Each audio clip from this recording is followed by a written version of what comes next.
So we have a video, we're gonna make a video of how you're mounting the DOB brake. You need to make this assembly from the direct on brake assembly, and you screw it in the brake like this.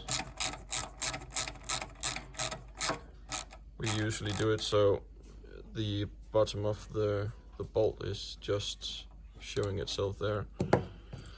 Then you tighten this one here like this, and we're gonna adjust the clocking of the whole assembly just in a bit. Then we're gonna put the cable through. I'm doing it with the used cable here, so used wire, so bear with me. Then we're gonna match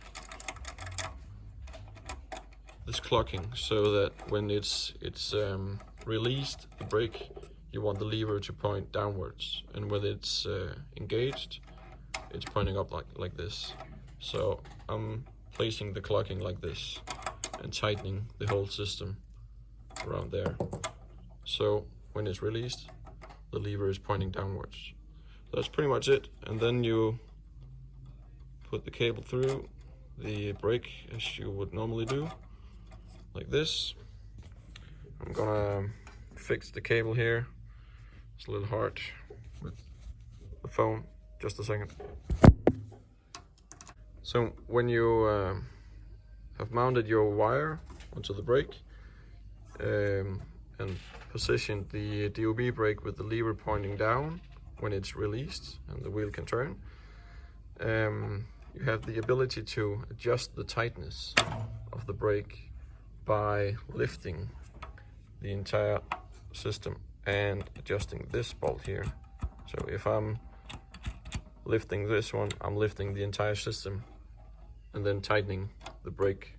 See, now it's so tight that I can't break it, so I'm gonna lower this one again like this. Whoop. Perfect. And then put a cable in when you're finished, so the wire doesn't spread out. That's it.